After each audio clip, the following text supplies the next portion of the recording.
지난주에 우리는 창세기 1장과 2장을 통해서 창조 사건을 살펴보았습니다. 창세기에는 5가지 사건이 있다고 말씀을 드렸습니다. 지난주에는 첫 번째 사건인 하나님의 창조에 대해서 저희가 배웠습니다. 오늘부터 3장에서 이제 두 번째 인간의 타락에 대해서 함께 살펴보도록 하겠습니다. 먼저 3장에 들어가면 1절부터 7절까지 보면 뱀, 즉 사단의 유혹이 등장하게 되어지고 죄의 원인을 밝히는 부분이라 이렇게 보시면 되겠습니다. 3장 1절에 보면 뱀은 간교하다. 그래서 뱀이 여자에게 이렇게 묻습니다. 동산 모든 나무를 열매를 먹지 말라 하였더냐? 이렇게 여자에게 묻습니다. 자, 왜 뱀이 아담이 아닌 하와를 시험했는가 하면 하와는 선악과 금단 명령을 아담으로부터 전달받았기 때문에 그렇습니다. 약점이 있는 거죠. 직접 듣는 것이 아니고 전달받은 자는 항상 약점이 있을 수 있다. 그렇게 보면 하와는 동산에 대한 명령을 아담으로부터 들었기 때문에 일종의 남편에게 복종해야 할 그런 어떤 의무를 그래서 가지고 있는 것과 같습니다. 자, 여자가 뱀에게 뭐라고 말했냐면 3절에 보면 중앙에 있는 나무의 열매는 하나님이 말씀하시기를 너희는 먹지도 말고 만지지도 말라 너희가 죽을까 하노라 이렇게 대답을 합니다. 2장 17절에 보면 반드시 죽으리라고 말씀했던 명령을 하와는 죽을까 하노라라고 대답하고 있는 것을 보면 하와가 이미 유혹되었음을 우리는 알 수 있습니다.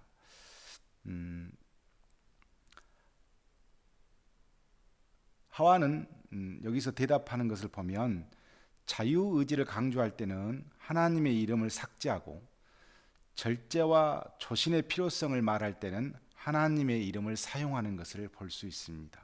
그래서 선악과는 그래서 어떤 의미를 가지고 있냐면 인간의 자유의지에 대한 무한한 책임을 담고 있다는 것이 이 하와의 대답에서 우리는 어느 정도 알 수가 있습니다. 자, 뱀이 다시 여자에게 뭐라고 말하냐면 그것을 먹는 날에는 눈이 밝아져 하나님과 같이 되어 선악을 알 줄을 하나님이 아심이니라 이렇게 유혹을 하고 있습니다. 자, 뱀의 유혹은 처음에는 반드시 죽으리라 이렇게 했다가 3장 3절에는 이제 죽을까 하노라로 바뀌도록 만들고 그 다음 결코 죽지 아니하리라 라고 완전히 뒤바뀐 말을 할 수 있도록 유혹을 하고 있다는 것이 굉장히 중요하고 5절에 인간이 무엇에 유혹되었는가 우리가 잘 눈여겨봐야 할 것은 인간이 항상 유혹되는 것은 신과 같이 되고자 하는 욕망 때문에 유혹받는다 하는 것을 잘 알아야 합니다. 하나님과 같이 되어 우리는 다 하나님과 같이 되고 싶어하는 욕망이 있습니다. 그래서 그것을 유혹했다 하는 것을 우리는 항상 명심해야 된다. 자, 6절에 가면 이제 사람이 타락하게 되는데 최초 인간의 범죄가 그대로 드러나는 장면입니다. 여자가 6절에 보면 나무를 본즉 먹음직도 보암직도 지혜롭게 할 만큼 탐스럽게 한 나무였다. 이렇게 기록이 되어졌고 그것을 따먹고 남편에게 주었다. 즉 죄의 전염성을 보여주는 내용이 등장을 합니다. 7절에 그래서 결과적으로 어떻게 됐냐면 그들이 눈이 밝아져 벗은 줄을 알게 되었고 그래서 무화과 나뭇잎을 엮어서 치마로 이렇게 삼았다 이런 기록이 되어 있습니다. 자, 자신들의 영적 육체적으로 벌거벗은 존재임을 알게 되었고 결국은 벌거벗은 존재를 깨닫게 되는 순간 무엇을 알게 되냐면 영적 순결에는 눈이 어두워지고 세상적인 것에는 눈이 밝아졌다는 것을 알게 되었고 거룩함과 영광의 눈은 어두워지고 수치와 공포의 눈에는 밝아지게 되었다라는 것을 우리는 알게 되어집니다. 자, 드디어 인간이 타락했습니다. 이제 하나님의 심판이 8절에서 24절까지 기록이 되어 있는데 8절에 보면 낯을 피하여 동산 나무에 숨은지라. 여호와 하나님의 낯을 피해서 동산 나무에 숨게 되는 사건이 벌어집니다. 자, 하나님의 낯은 면절, 본질, 영광 이렇게 해석할 수 있고, 숨었다는 것은 죄의식을 의미하는데, 죄는 결국 죄는 우리가 어떻게 이야기할 수 있냐면, 죄는 두 가지입니다. 죄라고 하는 것은 부끄러움과 두려움 때문에 숨게 되어지는 것이 죄입니다. 자, 하나님 앞에서 내가 부끄러움을 느끼거나 하나님 앞에서 내가 두려움을 느끼는 것은 원인이 뭐냐면 죄 때문에 그렇습니다. 그래서 죄는 결국은 하나님 앞에서, 하나님 면전에서, 하나님의 영광 앞에서 숨게 만드는 결과를 만들어낸다. 세상의, 그런 의미에서 세상의 모든 불행은 하나님과 인간 사이에 맺은 행위 언약이 깨어지면서 생기는 것이고, 하나님과 인간 간의 어떤 그 화평의 관계가 깨어짐으로 뭐가 생기냐면 불행이 생긴다. 이렇게 이해하면 틀림없습니다. 9절에 여호와 하나님이 아담을 부르시며 내가 어디 있느냐 이렇게 찾습니다. 내가 어디 있느냐, 이 질문은 어떤 질문이냐면 지금 어떤 처지에 있느냐 이렇게 이해하면 되겠습니다. 결국 이 질문은 회개를 요구하는 질문이었습니다.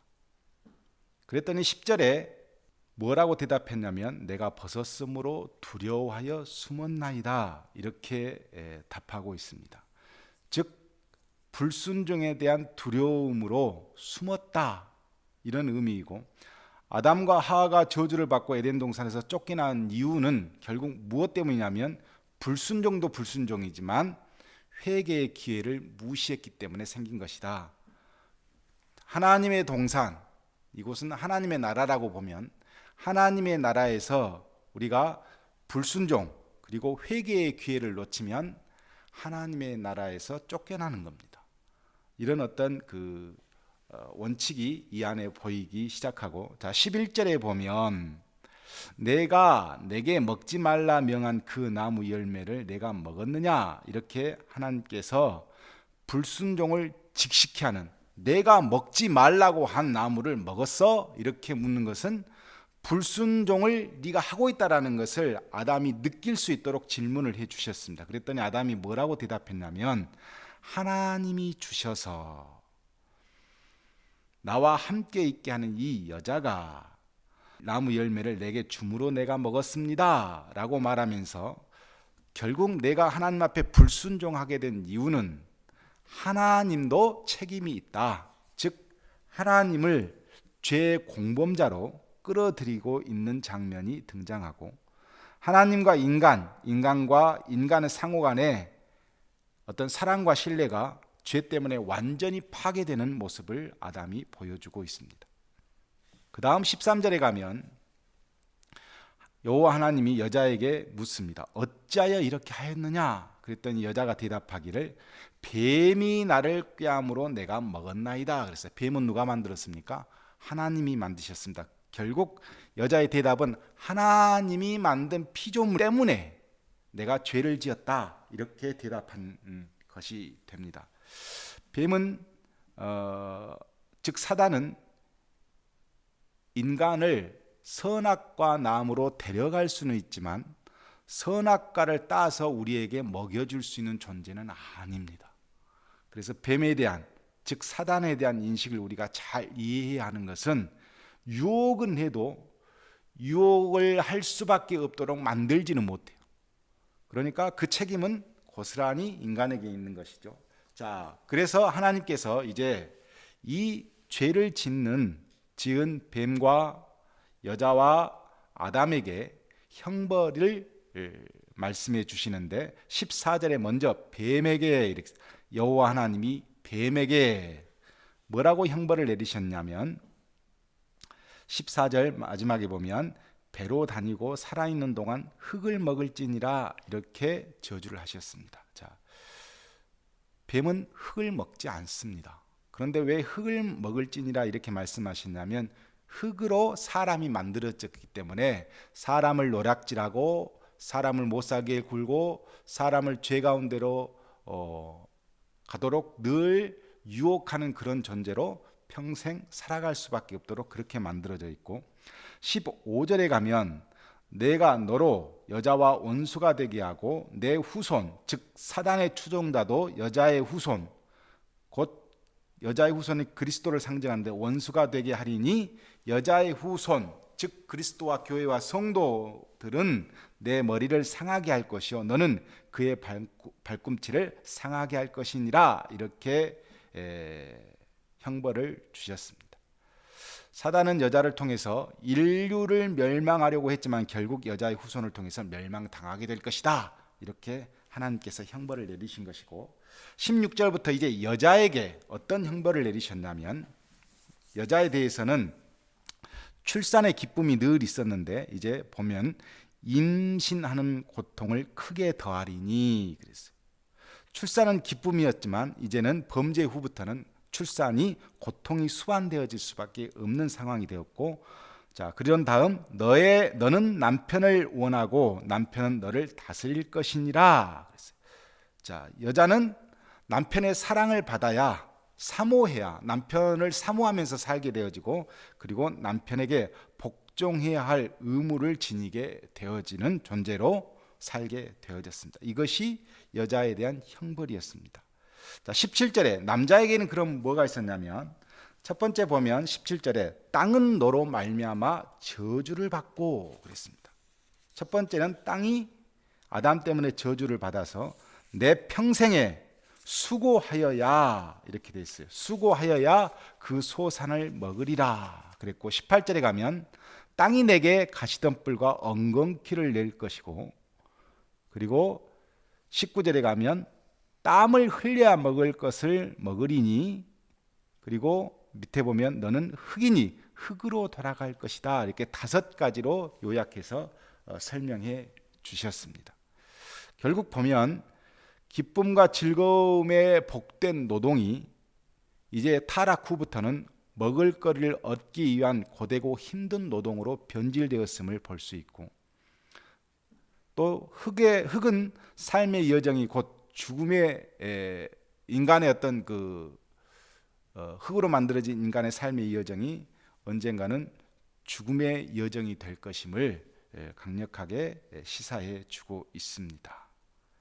20절에 보면 아담이 하라 불렀다 이렇게 기록이 되는데, 이 하라는 뜻은 생명이란 뜻입니다.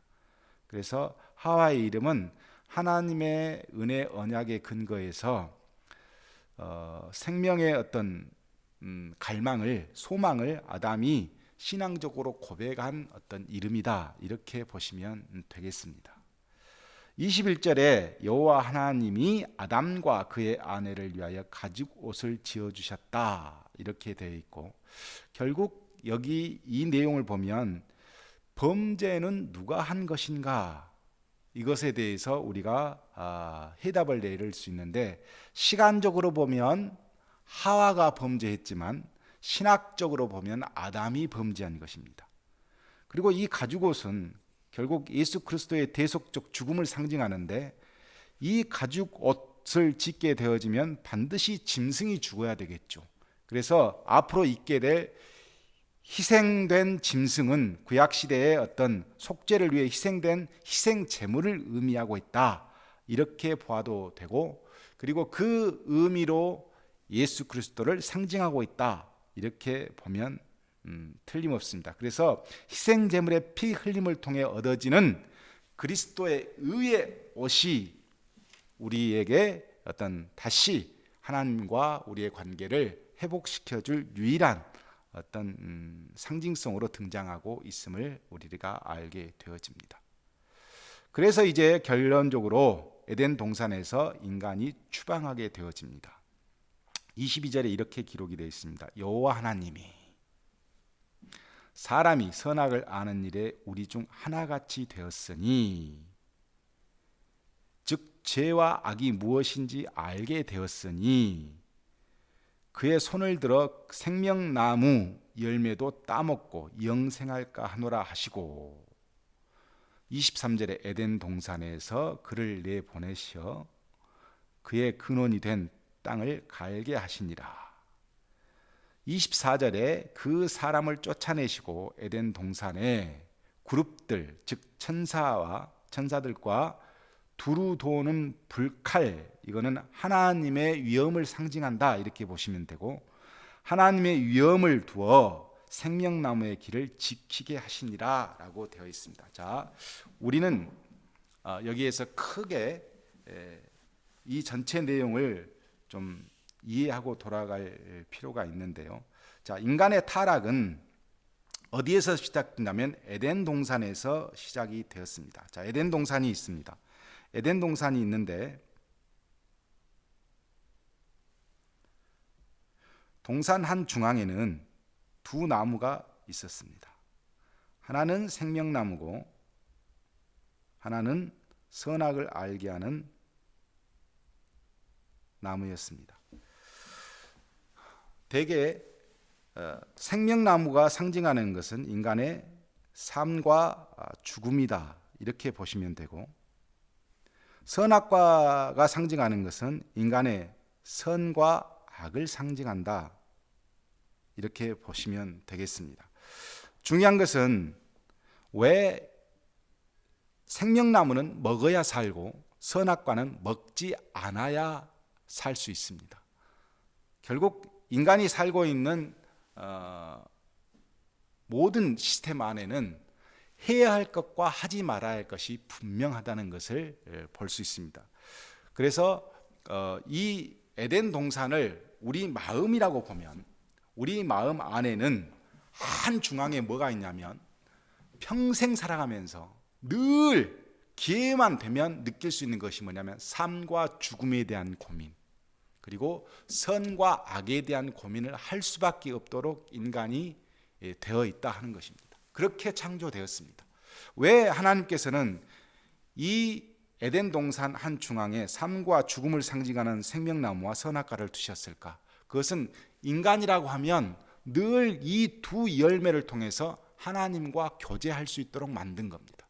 그래서 이 선악과와 생명나무는 자유의지를 상징하고, 우리 안에 있는 이 자유의지 안에 있는 삶과 죽음, 선과 악에 대한 고민은 하나님과 우리가 늘 교통할 수 있도록, 그리고 하나님을 생각할 수 있도록 만들어져 있기 때문에 한 중앙에 두신 겁니다.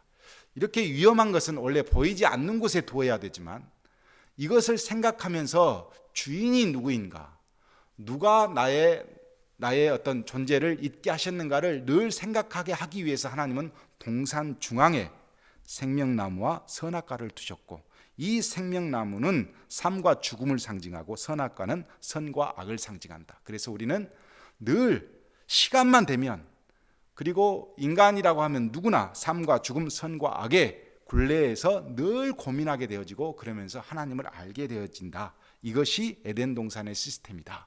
이렇게 보시면 되겠습니다. 중요한 것은 선악과를 우리가 따먹었다는 겁니다. 선과 악을 내가 결정하고 싶어하는 욕망이 이루어진 겁니다. 이게 죄입니다. 그렇다면 이제 삶과 죽음인데, 삶과 죽음도 하나님의 주권 아래 있는데 어느 순간 이 삶과 죽음도 내가 결정하려고 하면 이게 죄가 되는 겁니다. 그래서 우리 인간의 생명을 내가 스스로 결정해버리면 죄라고 하는 것은 무엇 때문에 죄냐면 바로 생명나무를 처음에 주신 하나님의 목적이 분명하기 때문에 그렇습니다.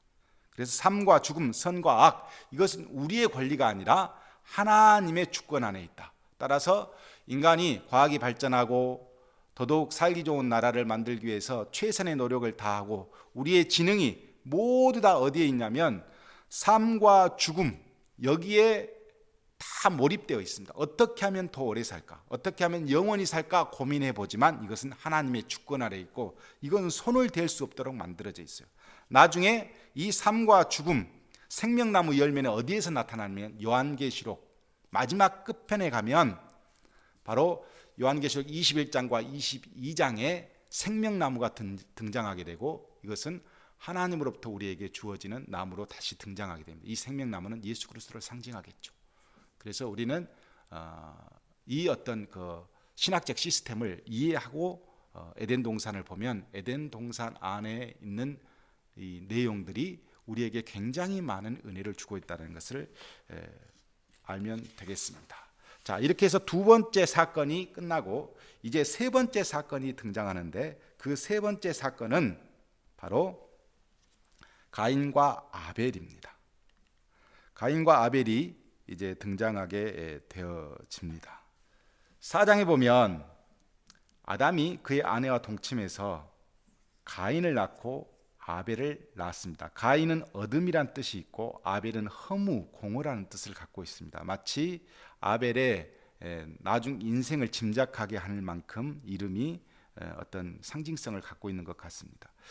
자, 2절에 보면 아벨은 양치는 자였고 가인은 농사를 짓는 자였습니다.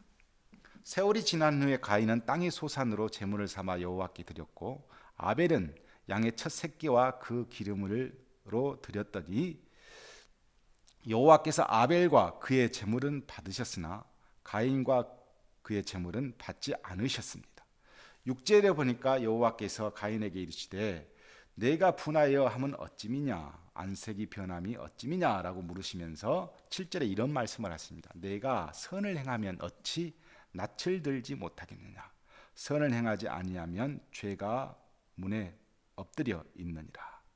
죄가 너를 원하나 너는 죄를 다스릴지니라 이렇게 말씀하시고, 자, 여기에서 굉장히 중요한 내용이 다른데 선이 뭐고 악이 뭡니까?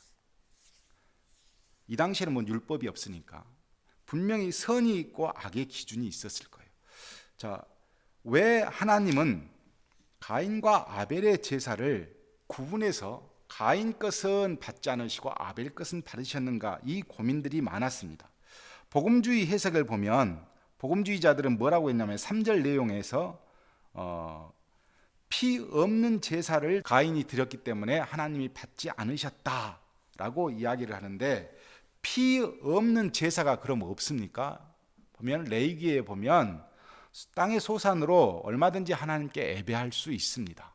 그래서 피 없는 제사를 드려서 하나님께 받지 않았다, 이것은 너무 이렇게 없는 내용을 만들어내는 듯한 어떤 그 이미지가 있습니다. 그래서 피 없는 제사를 드렸기 때문이다 이렇게 말하는 것은 좀 억지다라고 보여질 수 있고, 7절에 보면 선을 행하면, 내가 선을 행하면, 그래서 행동이 문제다. 그래서 율법주의자들 해석을 보면 행위가 잘못되었다라고 이야기를 하기도 합니다. 이것도 좀 뭔가 부족합니다. 이걸 너무 행위를 강조하다 보면 행위 구원의 어떤 모순이 생기기 때문에 이것도 너무 강조해서 이유를 이야기하면 좀 문제가 발생할 수 있습니다. 그러면 어떻게, 왜 하나님은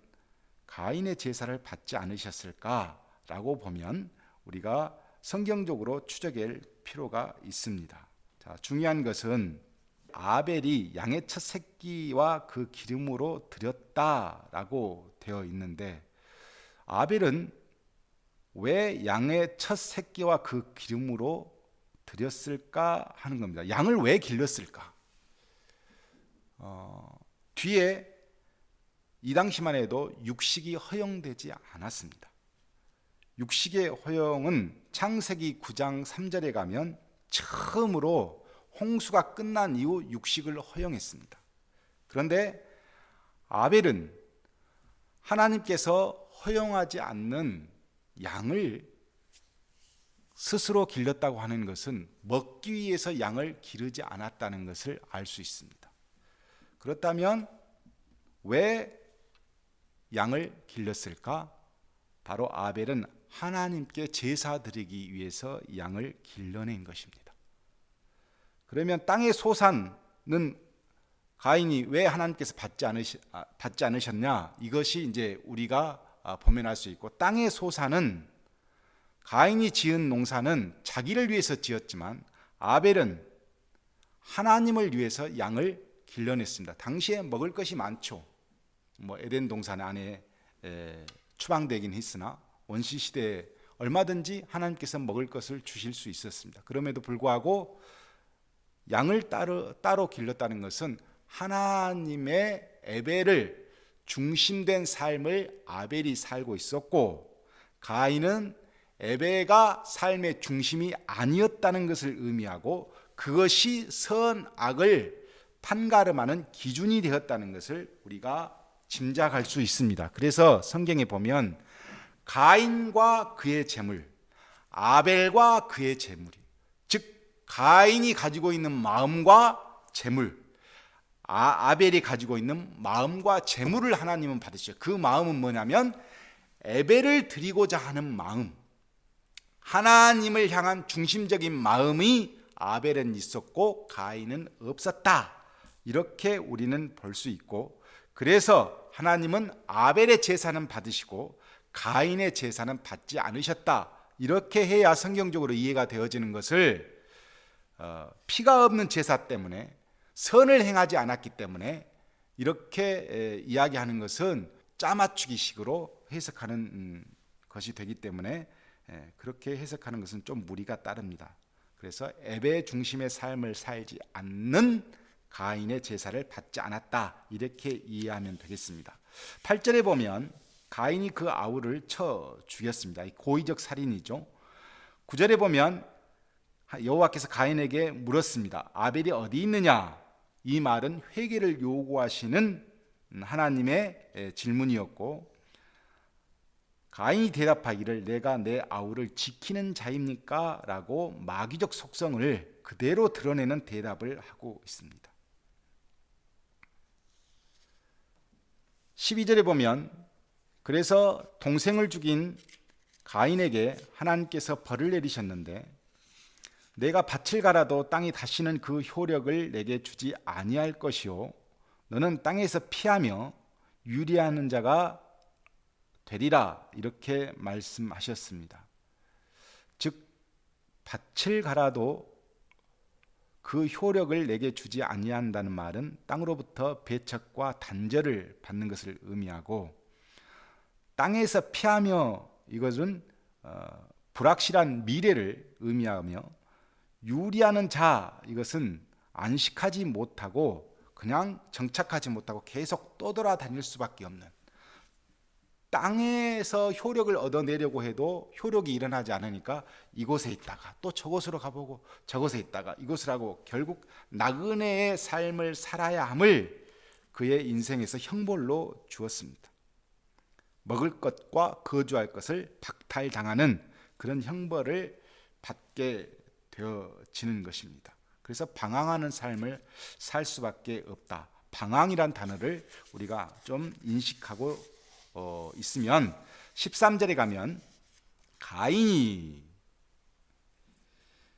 내 죄벌이 지기가 너무 무겁다라고 하면서 탄식과 불만의 소리를 내기 시작하고, 그리고 14절에 보면 주께서 오늘 이 지면에서, 즉 에덴 땅에서, 에덴 주변의 땅에서 쫓아내시온 즉 내가 주의 낯을 배웁지 못하리라. 즉 가인에게도 하나님과 단절되어지는 그 아픔, 고통, 두려움이 있었다, 이렇게 보시면 되겠습니다. 그랬더니 15절에 여호와께서 가인을 안전히 내모신 것이 아니고 이렇게 말씀해 주십니다. 가인을 죽인 자는 벌을 7배나 받으리라 하시고 가인에게 표를 주사 그를 만나는 모든 사람에게서 죽임을 면하게 하시니라. 자, 가인과 아벨을 아담과 하와가 낳았는데 그럼 여기서 모든 사람은 누구냐? 이렇게 물으면 그것도 아담과 하와의 자손들이라고 보시면 됩니다. 성경은 늘 언제나 필요한 사람, 중요한 사람만 기록해 놓았지 모든 사람을 다 기록해 놓지 않았다는 것을 인식해야 합니다.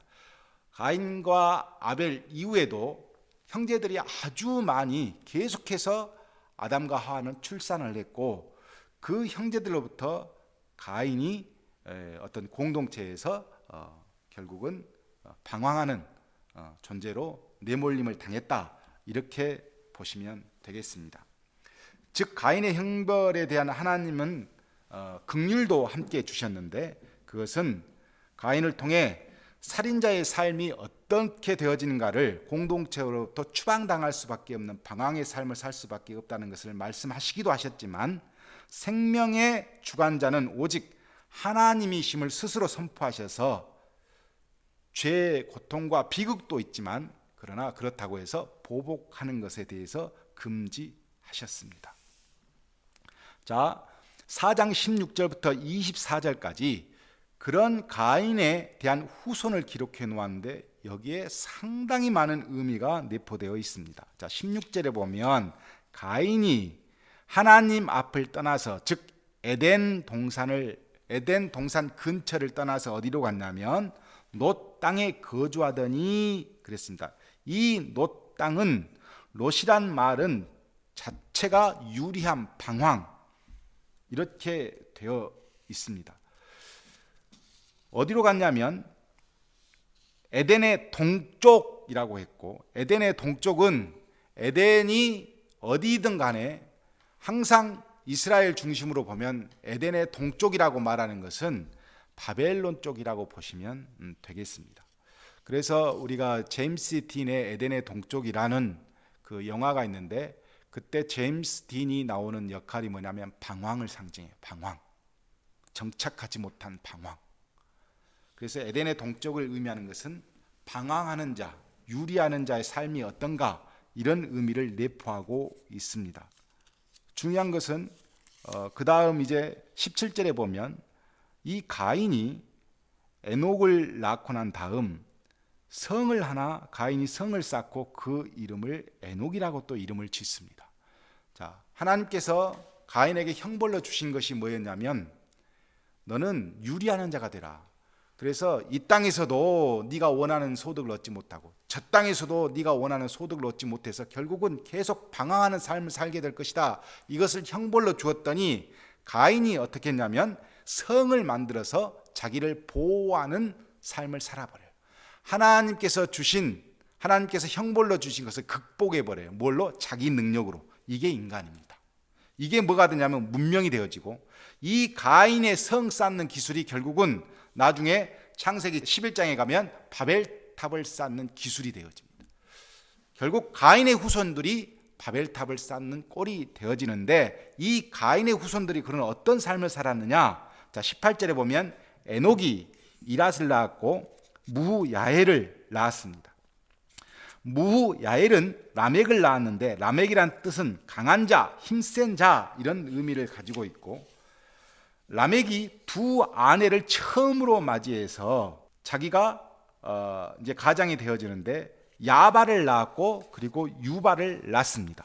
자, 야발은 가축을 치는 자의 조상이 되었고, 유발은 수금과 퉁소를 잡는 자의 조상이 되었습니다. 자, 가축을 치는 자의 조상, 가축을 잡아 먹는 것이 아니고 이제는 가축을 자기가 먹기 위해서 만들어서 기르는 자의 조상이 누구로부터 시작되냐면 가인의 후손으로부터 시작되어지고, 자, 먹고 노는 것, 수금과 퉁소를 잡는 자가 누구로부터 나오냐면 유발로부터 나오는데, 이것도 가인의 후손들로부터 나옵니다.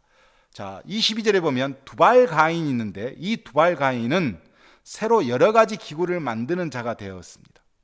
그래서 문명을 발전시키는 주된 사람들이 가인의 후손이라는 것을 알 수가 있고, 23절에 보면 이 라멕이 아다와 실라여 내 목소리를 들으라 하면서, 내 아들들이여 내 말을 들으라.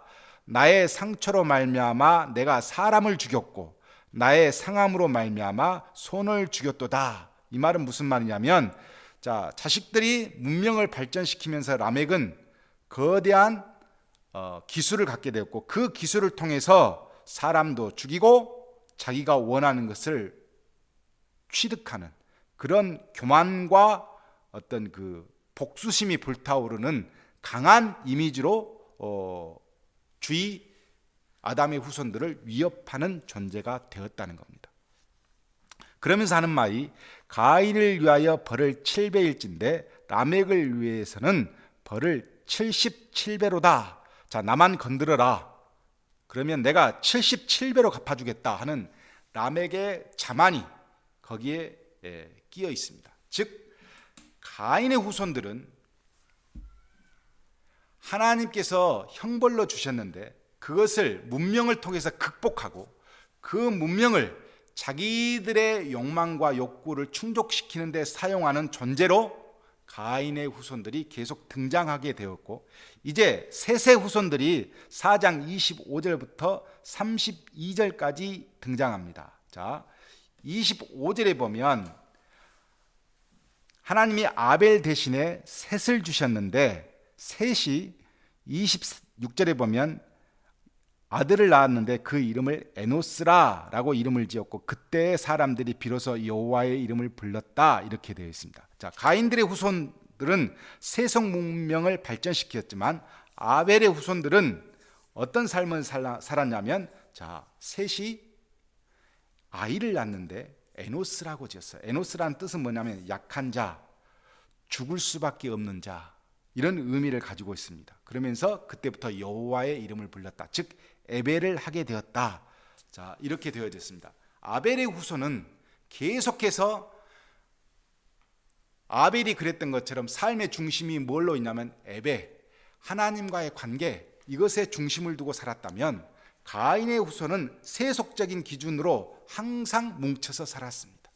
결국 가인의 후손과 아벨의 후손이 삶의 목적이 완전히 다르게 살고 있는 것을 보여주고 있습니다.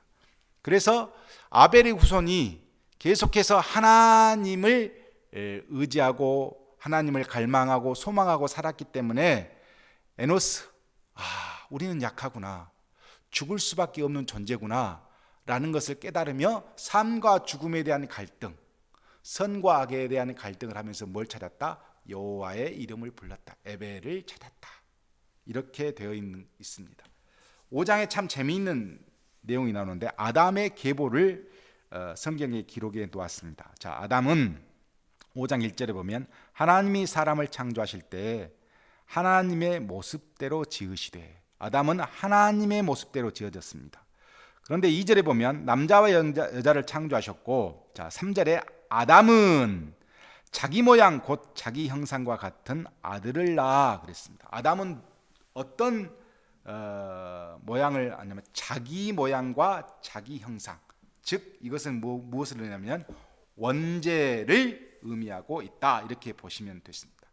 아담은 하나님의 형상을 담고 아담의 후손은 아담의 형상을 담아 결국은 원죄의 결과로 인간이 죽을 수밖에 없는 존재로 출생되었음을 이야기하고 있다, 이렇게 보시면 되고, 4절에 아담은 셋을 낳았고 셋은 에노스를 낳았고,